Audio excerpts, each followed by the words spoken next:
Kaireme TV.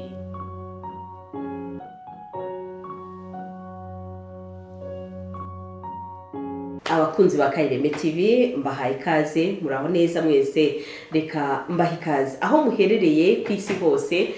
Nizera ko mukomeje kugubwa neza, mukomeje kuryoherwa na gahunda Kaireme TV yabateguriye kandi ikomeje kubategurira. Uyu mugoroba rero nifuje ko tuganira ku ikosa rikomeye abagabo bari gukorera abagore babo, ariko rishobora kuba rishobora kuvamo ikibazo gikomeye kandi riri gusenya ingo nyinshi cyane.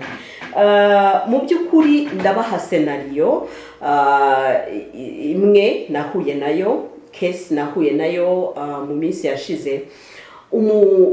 Ndayibabwira tumaze gusenga, ariko iri kosa niba usanze uri kurikora, niba usanze urikora, ni ukuvuga ngo mu by'ukuri ni uko wenda utigeze igira imana yo kumenya ko ibyo bintu atari byo, ibyo bintu bishobora kugusenyera. Nta wigeze abikubwira kuko wenda nta nyogosenge wari ufite, nta so wanyu wari ufite, ujya kubaka urugo utekereza ko ariko bikorwa. Noneho na mama wawe wakubyaye yifitiye trauma ze, cyangwa se yifitiye ibintu bye ashaka kugukuramo bijyanye n'amafaranga n'ubutunzi, noneho akabikora bishaka mu rwego rwo kugira ngo we yikururire yishyira. Ariko ni ikosa abagabo benshi bari kugwamo muri iyi minsi. Reka tubanze dusenga Imana. Mana Nyiringabo, Imana ikiranuka, Imana igira neza, Mutabazi mwiza, Murengezi mwiza, turagushimiye kandi turaguhimbaje. Twagize icyumweru cyiza, twabanye nawe, waturengeye, wabanye natwe muri byose, waturinze, urinda intambwe zacu suko umubisha yabishakaga, ariko Uwiteka warinze ubuzima bwacu, urinda ingingo zacu, uturinda muri byose. Natwe turagushimiye kandi tukuzamura icyubahiro. Icyubahiro ni icyawe. Reka rero Nyakubaha Imana tugutumire muri iki kiganiro, ntaba ari jye, ntaba ari ubwoko bwawe, ahubwo Uwiteka tuyoborwe na Mwuka Wera, utwereka inzira, utubwiriza icyo gukora, utubwira uko dukwiriye kwitwara kugira ngo turusheho kukubera beza. Tugwaye ikaze, ni wowe wubaka imiryango, ni wowe wubaka ingo. Ndazikweretse ingo zose kugira ngo uzigendemo kandi uzihindurire amateka, ubane na buri wese muri bo. Icyubahiro ni icyawe, byose mbisabye nizeye mu izina rya Yesu, amen. Bene data, hari ikintu nabonye abagabo benshi barimo kugwamo muri iki gihe, kigatuma bagirana umubano mubi nabo bashakanye. Urasanga umugabo wubatse urugo muri iki gihe afite mama we, wese ugasanga iryo kosa afite tendansi yo kurigwamo. Reka mbaye scenario mperutse guhura nayo. Umwana w'umukobwa yubakanye n'umugabo we, bafitanye abana babiri. Abana babo bariga mu mashuri, ubwo ni primaire cyangwa se maternelle. Hanyuma bivuga ko batamaranye munsi y'imyaka 5 cyangwa 7 gutyo. Hanyuma muri iyo myaka yose bamaranye, umugore muri iyi minsi we n'umugabo we bari mu nzira zo gutandukana. Noneho nkababaza, se mugiye gutandukana kubera iki? Umukobwa akambwira ati, umugabo wanjye mu by'ukuri nta kintu na kimwe yemera ko tuganira.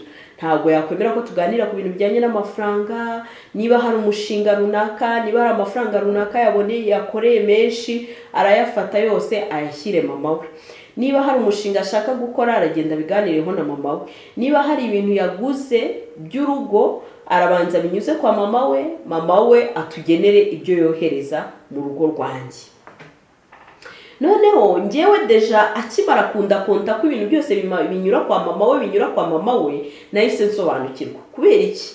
Kubera ko iyo umugabo yamaze kubaka urugo, hakazamo histoire za mama we niwe utugenera ibyo kurya, mama we niwe binyuraho, mama we niwe amafaranga anyuraho, mama we niwe mujyanama we, mama we. Umugore ahita abona ko ntacyo avuze. Noneho jyewe nkasubiza amaso inyuma nkibaza ngo ese uwo musore yagiye kubaka yarabanje gutekereza icyo kubaka ari cyo? Ni ikihe gisobanuro cyo kubaka urugo? Ni ikihe gisobanuro cyo kuba umugabo noneho ukaba ufite umugore? Ese umugore kuba umugore bisobanuye iki? Reka rero mbahe ikaze muri iki kiganiro nshuti zanjye. Abantu benshi rero ubwo uwo musore, uwo mugabo, umukobwa yagerageje kumurezona, ariko agerageje kumurezona abona ntabwo umugabo ari kubyumva. Abonye atabyumva, asa n'uwihangana, arabyihorera, aravuga ati buriya nyine akunda mama we, ntabwo nabimubwira ngo anyumve, ariko arabyihorera yanga gutera amahane. amaze kwanga kubiteraho amahane yakomeje kubana n'umugabo, akajya ategereza ibyo nyirabukwe yohereje, agategereza ibitekerezo bya nyirabukwe, ku buryo hari n'ibyo yaganiraga n'umugabo we, umugabo we akamubwira ngo uretse nzabanza mbaze mama. Mbese mama niwe ubafatira umwanzuro. Hanyuma igihe cyarageze umukobwa atangira kwiyumvamo ko mbese uwo mugabo atamukunda ahubwo yikundira mama we. Noneho hakaba n'igihe agorobya umugoroba we akawugorobya kwa mama we, akaza gutaha atinze yibereye kwa mama we. Ntabwo ari umusore w'inzoga, si umusore w'akabari, ni abayisilamu. Hanyuma noneho igihe kigeze agataha saa 5, agataha saa 4 n'igice, urumva deja mu rugo bamutegereje baramubura, batetse ntibabonye aho basangira n'ibindi. Yanataha agataha yariye kwa mama we. Noneho byaje kugeraho umukobwa atangira kubibonamo suspect, yumva ntibimushimishije, ariko noneho yumva n'umunezero hagati ye n'umugabo we arawubura. Amaze kuwubura yimuka icyumba, ava mu cyumba cy'umugabo ajya kwirarira mu cyumba cy'abashyitsi. Noneho umugabo aho kugira ngo amubaze icyabaye, amuhendahenda muterete, atangira kwikinisha. Umugore yatambuka agasanga umugabo ari kwikinisha. Umugore nawe wabonye ko umugabo yikinisha yumva biramurenze, yumva ni ikintu kibi abonye ku mugabo we, kimutera kumva zinutswe umugabo we noneho burundu, yumva mukuyeho umutima. Shuti zanjye, iyo scenario ndababwiza ukuri ni scenario y'ukuri yarabaye. Hanyuma ntabwo turi bubicira aho ngaho, ubwo mu gutandukana kwabo murumuna w'uwo mugabo nawe ku rundi ruhande nawe yararimo atandukana n'umugore we. Bose ni abajene, ni abantu bakiri bato, ubona ko abo bagabo bakiri nko mu myaka 30. Noneho uwo murumuna we nawe ari kudivorsa n'umugore we, bari gutandukana. Munsi batandukaniyeho umugore yaragiye, umugabo arasigara, ariko ajya kwa nyina. Nyine urumva nyina amakuru yose abayafite.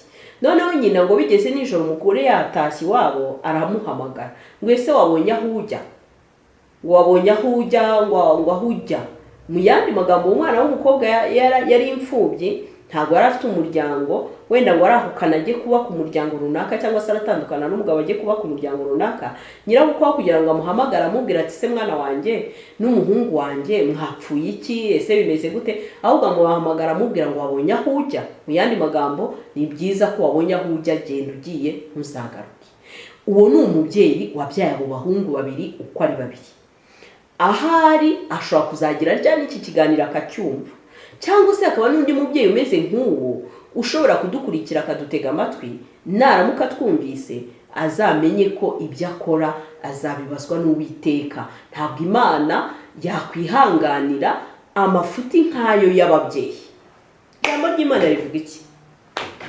Quran Karim ntabwo nzi uko ivuga ku bijyanye no gushakana kuko simeruka kuyisoma, ariko Bibiliya iravuga ngo niyo mpamvu umugabo azasiga se na nyina akirundumurira mu mugore we bakaba umubiri umwe. Umugabo azasiga se na nyina, ntabwo bavuze ngo umugore azasiga se na nyina, baravuze ngo umugabo azasiga se na nyina. Bivuze ikintu gikomeye cyane, niyo ngo umugabo niwe uzasiga se na nyina. Umugabo ubwe ntabwo azajya yongera kumva inama z'ababyeyi mbere y'inama y'umugore we, ntabwo azongera kurya ibiryo by'ababyeyi umugore we yatetse, ntabwo azongera kurara ku babyeyi be umugore we ahari, ntabwo azongera kugorobereza ku babyeyi umugore we ahari. Nicyo bisobanuye. Niyo mpamvu umugabo azasiga se na nyina akirundumurira mu mugore. Waba uri umukobwa ukaba witeguye kubaka urugo, cyangwa se ubitekereza ukaba wifuza gukurikirana amasomo meza yo kubaka urugo rwiza.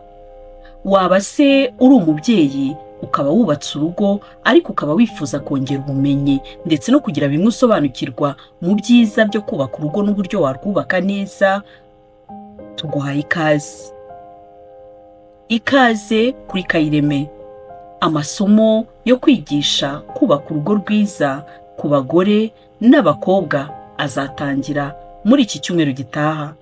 Uramutse ukeneye kwiyandikisha, watwandikira kuri nimero ya telefone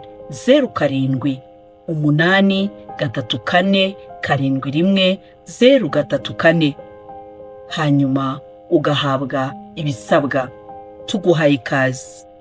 Kwiga kubaka urugo ni ibya buri munsi. ugize Imana ugira umujyanama mwiza. Ikaze kuri Kayiremye. Ibyo rero bifite igisobanuro gikomeye cyane. Ni ukuvuga ngo umugabo ntabwo yagakwiriye kuba kibarizwa kwa mama we, ntabwo yagakwiriye kuba kijya kugisha inama mama we, ntabwo yagakwiriye kuba akiri wa mugabo ibintu byose mama yambwiye na umuceri uri kwa mama arohereza uwo kurya mama. Reka ibyo ntiba bikibaho.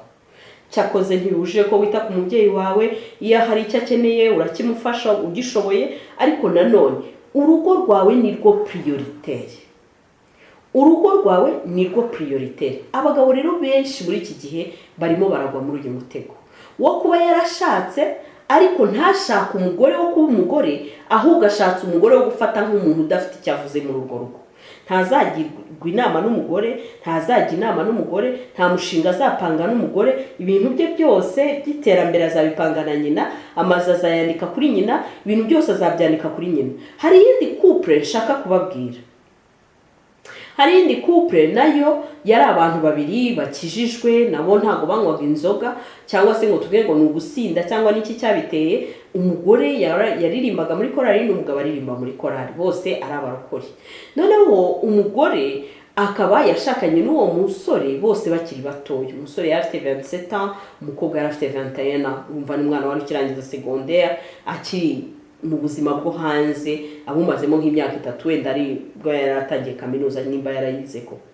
Noneho umusore barashakana, ariko bose bashakana batarigeze biyandarika, barashakana.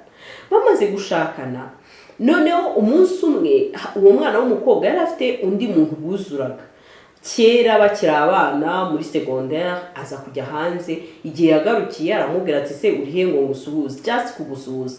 Kumusuhuza ntago bivuze kuryamana, kumusuhuza ntago bivuze gukundana. Iyo uhuye n'umuntu mwigeze kwigana, ese wanga kumusuhuza, ese wanga kumuvugisha, ese yamuvugishije bivuze yuko yaciye inyuma bashakanye. Ariko noneho byahise biba ikibazo ku buryo umugabo yahise abigira intambara, abifata nkaho umugore yamuciye inyuma. Guhera uwo munsi umugabo yararanaga n'umugabo nkaho araranye na mushiki we.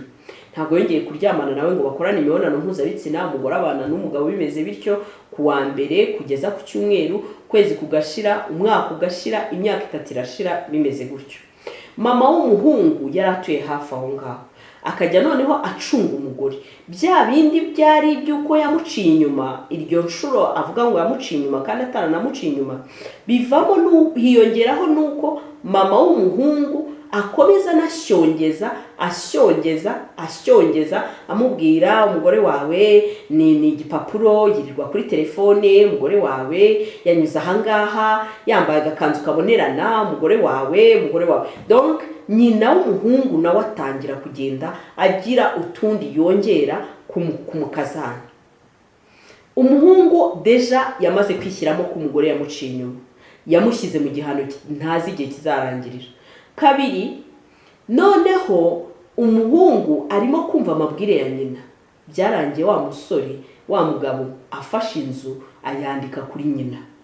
Arangije abantu n'umugore byitwa ko nta mutungo bafitanye. Kubera iki? Kuko yari yatangiye gutegura ko azatandukana n'uwo mugore.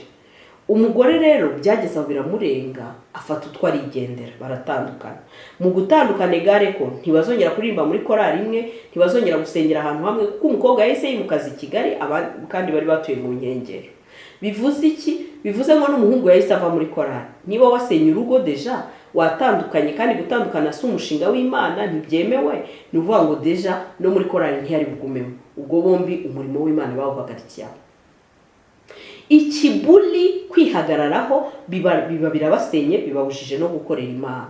Ariko ngewe icyo ndi kuvuga ahangaha, ndacyagaruka kuri cya kibazo cyo kwibaza ngo ese kubera icyo umugabo ashobora kumvira mama we, akumvira mama we ku kanini no ku gato, ntahe priority umugore we, ntaha amahirwe umugore we, ntafata umugore we nkaho ari we nyambere. Ubundi iyo wubatse urugo, umuntu wa mbere kuri wowe ni uwo mwashakanye, umuntu wa kabiri ni abana bawe, abandi bose baza buzuza, ababyeyi banyu baza buzuza, abavandimwe banyu baza buzuza. Uwa mbere ni nyoko, nako wa mbere ni umugore wawe, uwa mbere ni umugabo wawe, umuntu wa kabiri ni abana mwabyaranye, nta kindi. Ngabo abantu bangahe? Abantu 3. mu rugo. Uwa mbere ni umugabo, uwa kabiri ni umugore, uwa gatatu ni abana. Uwa mbere ni umugore, uwa kabiri ni umugabo, uwa gatatu ni abana. Kuri wowe nk'umugore, umuntu wa mbere kuri wowe ni umugabo wawe. Kuri wowe nk'umugabo, umuntu wa mbere kuri wowe ni umugore wawe. Nta wundi muntu nsimbura kuri abo bantu. Umugore wawe niwe mwajya inama, umugore wawe niwe mupanga imishinga, umugore wawe niwe mubwirana byose, umugore wawe niwe mwambarirana ubusa, umugore wawe niwe byose kuri wowe, niwe mishinga yawe, umugabo wawe niwe mishinga yawe, umugabo wawe niwe mubwirana byose, umugabo wawe niwe byose kuri wowe. Iyo rero byatangiye gufata indi ntera, hakazamo mama, hakazamo papa hanze, hakazamo A, B, C, D, ba bantu bose bakomeza kuza biteramo baba ari ikibazo. Yewe n'inshuti ntizikwiriye kumenya ibyanyu, yewe na nyoko wakubyaye hari ibyo adakwiriye kumenya, yewe na nyoko wanyu hari ibyo adakwiriye kumenya, yewe na so wanyu hari ibyo adakwiriye kumenya. Wowe ukwiye kuba ufata umwanzuro hagati yawe n'umugore wawe mwenyine uko muri babiri.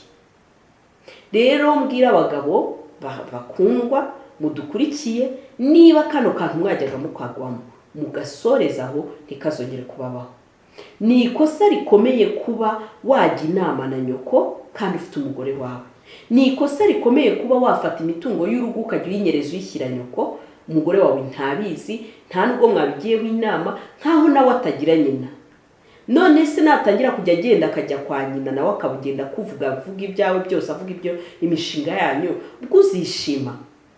Rero bagabo beza, gukunda ababyeyi banyu ntago ari ikosa. Gukunda mama wawe si ikosa, ariko noneho uburyo umukundamo nibwo ugomba gukontorora.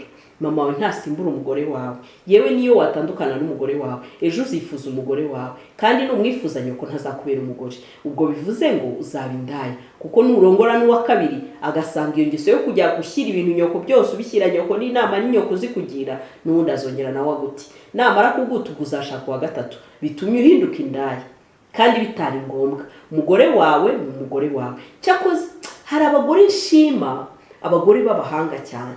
Umugore umwe byamubayeho agishije inama pasiteri aramubwira ati rero nta kindi kintu cyakemura ibi bintu ni ugusenga, kuko ntiwabwira umugabo wawe ngo ntarekane na nyina, ntabwo wamubuza nyina yaramubyaye. Ni ukuvuga ngo icyo gihe kigiye kuba, ahubwo ni ugusenga Imana igaha ubwenge uyu mugabo akamenya uburyo ajeramo mama we n'uburyo agomba kubanira umugore we. Umwana w'umukobwa yagiye akora amasengesho, ndakubwiza ukuri, yaheraga mu gitondo asenga abwira Imana ngo Mana ndakwinginze tandukanya umugabo wanjye na nyina mu buryo bumwe cyangwa ubundi. Icyo kubatandukanya si ukubatandukanya ngo batandukane burundu, oya. Ndashaka ko umugabo wanjye mbere umugabo wanjye wuzuye, ndashaka ko mama we agumana umwanya wa mama we, akagumana icyubahiro cya mama we. Ibijyanye n'urugo rwacu ndabibatandukanije, ntibazongere kubijyamo mu izina rya Yesu. Inama zose yagishaga mama we azigishe jewe mu izina rya Yesu. Imishinga yose yo kubaka urugo yajyanaga kwa nyina yose igaruke mu rugo rwe. Njyewe ndi umugore we niteguye kumwakira tukayifatanya mu izina rya Yesu. Nayikure kwa nyina mu izina rya Yesu. Ntandukanije imishinga y'urugo rwanjye na mama we mu izina rya Yesu. Ntandukanije ibyo kurya byacu na mama we mu izina rya Yesu. Amugenera ibye, natwe ajya duha ibyacu kandi bitanyuze kwa nyina mu izina rya Yesu. Ikintu cyose akajya agenda gisengera cyatura mu mazina yacyo. Agahira mu gitondo, umugari mu turimo, yagiye ku kazi se, ariko akongera ryasengesha akarivuga. Mu kandi kanya akongera akarivuga, mu kandi kanya akongera akarivuga. Byaje kurangira bite? Byaje kurangira wa mugore asigaye, kandi ubwo ni nako hakomeza kuba inshuti nande na nyirabukwe. Yakomeje no kwigira inshuti kuri nyirabukwe kugira ngo na nyirabukwe atazabigira ngo ni umwanzi we. Hari ukuntu bwiza umuntu kuri akaba yatekereza ko umwanga, kandi mu by'ukuri ntumwanga, ahubwo uragira ngo wubake urugo neza. Arakomeza rero yigira inshuti kuri nyirabukwe, ariko akomeza asenga ryasengesho bivuga ngo mabukwe abe mama w'umugabo wanjye agumukwe, natwe kandi twugume kwacu twubaka urugo rwacu. Tuzajya tujya kumusura, tuzajya tumufasha, ariko agumane titre ya nyirabukwe, agumane titre y'umubyeyi, tumufashe nk'uko abana bafasha umubyeyi, ariko twubaka urugo ruzima, tugumane njye n'umugabo wanjye. None uko akomeza bisengera byaje kurangira byiko. Waba uri umukobwa ukaba witeguye kubaka urugo cyangwa se ubitekereza, ukaba wifuza gukurikirana amasomo meza yo kubaka urugo rwiza.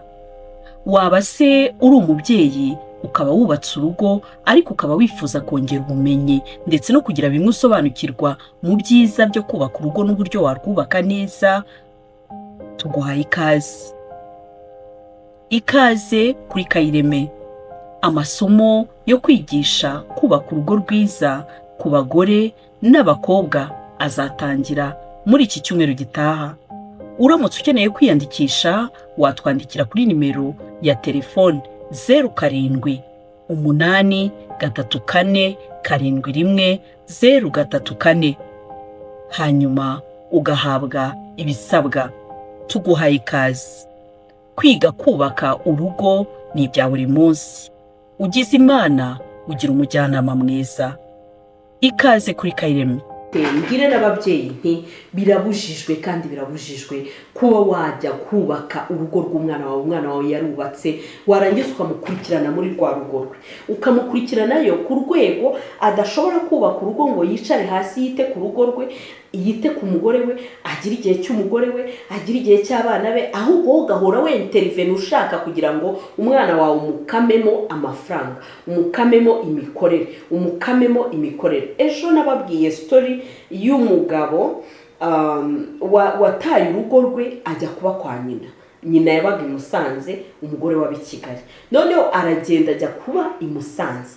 Ageze i Musanze kubera ko umugabo yahembwaga miliyoni, ataye umugore we kubera amujijije ko nta kazi agifite, amusiganye n'abana mu nzu yishyurwa n'ibiki byose, aramutaye mu yandi magambo, kandi umugore ntafite ubushobozi bwo kwishyura inzu kubera ko akazi ke karahagaze. Aragenda nyina aho kugira ngo amwirukane amubwire ati nta soni, wowe uje ahangaha uri umugabo urubatse, ubusa umugore wawe umusizehe n'abana bawe, ngo amutumura amubwire ati subirayo sanga umugore wawe n'abana, kandi utabikora ndajya kuri polisi njye kukurega.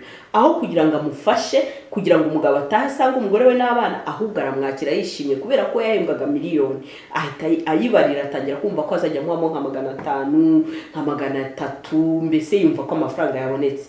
Arahabaye ukwezi kwa mbere arayamuhaye, arahabaye ukwezi kwa kabiri arayamuhaye, noneho ukwezi kwa gatatu aba yacamatanye n'indaya iri mu marembo ifite inzu irebana n'iyo kwasi. Arangije gucamatana nayo mu gihe gito y'indaya bimenye ko ahembwa miliyoni, nayo biramwinjiranye iramutwaye. Imaze kumutwara umugabo aragenda abayo kuri iyo ndaya, ayubakira inzu, akora ibintu byose, yaka divorce n'umugore we wa mbere, hanyuma noneho ntiyajya no gusezerana n'iyo ndaya. Mu gihe atarasezerana n'iyo ndaya yari amaze kuyuzuriza inzu ya kadastre nziza cyane. Indaya nayo iba yamuviziye, ibona yuko inzu yamaze kuzura, ibona kandi ko itagikeneye gusezerana nawe. Kubera iki? Kuko umugabo muri kwa gusaba divorce hari indezo bamutegetse. Ya ndezo bamukataga 200 cyangwa se 100 cyangwa 300, abona ko atagishaka kuyitanga, aho ahitamo gusezera akazi. Asezera akazi azi ko agiye gushaka, kandi mu gusezera akazi ndayiba yamuvizira, avuga ati nta ya miliyoni ntajya yakinjiza, ihita imwirukana. Imaze kumwirukana umugabo ajya kurega ati ninjye wujuje inzu, ninjye ugize uti. Baramubwira bati none ibihamya birihe? Umugore ati nta bihamya mfite, ntakambeshyere, ntago ari unyubakira, ninjye wiyubakiye. Umugabo suko yariwe, hatera kabira kasanga ndetse aranapfuye. Yaranapfuye kubera iki? Stroke. Yahise agira agahinda kenshi biramurenga arapfa. Rero icyo nkubwiye nshuti yanjye ni ukuvuga ngo umubyeyi mwiza ntabwo ari umubyeyi ubuza abana kubaka. Umubyeyi mwiza nuhu urugero rwiza abana bakubaka, nuhu umurongo mwiza abana bakubaka. Naho kuba umubyeyi mwiza ariko usenyera abana ntabwo ari umubyeyi, ahubwo aba ari umubyeyi gito. Cya kabiri rero, umugabo mwiza nuvugana n'umugore we ku bintu bye byose, imishinga yabo bakayihuza, ibiganiro bakabihuza, inama bakazijya, kandi bagahuza mu buryo bwose. Ni umugabo usetinga ibyo bintu mu rugo bigakunda. Nuvuga ngo ni wowe uyobora umugore wawe bigakunda, kuko ni wowe muyobozi w'urugo rwawe.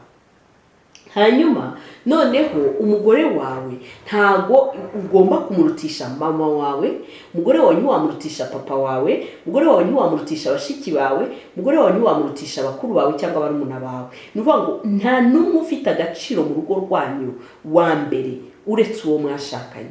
Abandi bose bazaza ari inyongera, nibinaba ngombwa muzabafashiriza hirya aho bari, ariko mu rugo rwanyu ni mwebwe babiri n'abana muzabyara nibo bakenewe muri urwo rugo. abandi bose ntabwo bakenewe, abandi bose ntabwo ari ngombwa muri urwo rugo. Ako kantu rero nifuza ko tukaganira kuko kamaze iminsi mbona kari gusenya ingo z'abantu, ugasanga umugabo yitaye cyane kuri nyina, ntabwo akimenya ko umugore we nawe ari we priorite, ntabwo amenya ko hari ibintu batabwira nyina wamubyaye, hari amabanga y'urugo utagomba kubwira nyoko wakubyaye. Mwaratandukanye deja yagiye ku ruhande kuko we wubatse urwawe, n'umugore wawe hari amabanga atagomba kubwira iwawe kuko n'ay'urugo rwanyu ntabwo ababyeyi be bagomba kuyamenya. Nawe rero hari ayo ababyeyi bawe batagomba kumenya. Ni ukuvuga ngo icyo kintu abantu bari kubaka ingo muri iki gihe ntabwo bari kucyitaho, ugasanga rero kirabasenye. Nabonye noneho harajemo n'utundi dushya tudasanzwe, nagiye kubona mbona abantu bari kubaka ingo ariko noneho umugore akubaka ajyanye na nyina mu rugo. N'ubwa mbere nabonye nyirabukwe w'umukobwa, nyina w'umukobwa ajya kuba ku mukwe. Ibyo bintu ntabwo bibaho. Ubundi nyirabukwe w'umukwe ntabwo umukwe yamurebaga mu kanwa rye, ntabwo yamurebaga mu kanwa rye, ntabwo yamenyaga aho aryama, ntabwo yamenyaga icyo yambara. Reka yamubonaga gake, kandi ako gake akamubona yubahitse. None uyu munsi aramuzana akamushyira mu muhenerezo, akanamushyira no mu buriri bwe bakanaryamana. Kubera iki? Kubera ko mwabanye mu nzu, bizagera mu mumenyerane, nimumara kumenyerana uzashiduka wamwuriye. Bivuze ko kirazira zirimo ziracika kandi arizo zubakaga ubu muntu mu bantu. Nawe imagine kubona umukwe wuriye nyirabukwe, nagahomamunwa, ndababwiza ukuri, nagahomamunwa. Rero dusubire ku isoko, twitwara uko bikwiriye, dukora ibikwiriye, kuko nitumara guca umuco bizarangira natwe tutakiri twebwe, kuko iyo umuco wakuvuyemo ntabwo uba ukiri wowe nyine, wabaye undi wundi. Wabaye undi wundi, ntabwo uba ukiri wowe. Reka rero mbashimire inshuti zanjye kandi ndabakunda cyane. Kayireme TV ni yanyu. Abatarakanda subscribe bayikore, kandi mujye munaduha like, munaduhe commentaire. Imana ibarinde, mukomeze kugubwa neza, mwubake ingo nziza inshuti zanjye. Mbibutsa ko abakeneye ko tuganira, abakeneye kwiga se umubano, abo bose turacyabakira. Ni ukuri Uwiteka akomeze kubagirira neza. Bye bye. Waba uri umukobwa ukaba witeguye kubaka urugo cyangwa se ubitekereza, ukaba wifuza gukurikirana amasomo meza yo kubaka urugo rwiza? Waba se uri umubyeyi ukaba wubatse urugo ariko ukaba wifuza kongera ubumenyi ndetse no kugira bimwe usobanukirwa mu byiza byo kubaka urugo n'uburyo warwubaka neza? Tuguhaye ikaze. Ikaze kuri Kayireme. Amasomo yo kwigisha kubaka urugo rwiza ku bagore n'abakobwa azatangira muri iki cyumweru gitaha. Uramutse ukeneye kwiyandikisha, watwandikira kuri nimero ya telefone 0783471034, hanyuma ugahabwa ibisabwa. Tuguhaye ikaze. Kwiga kubaka urugo ni ibya buri munsi. Ugize Imana ugira umujyanama mwiza. Ikaze kuri Kayireme.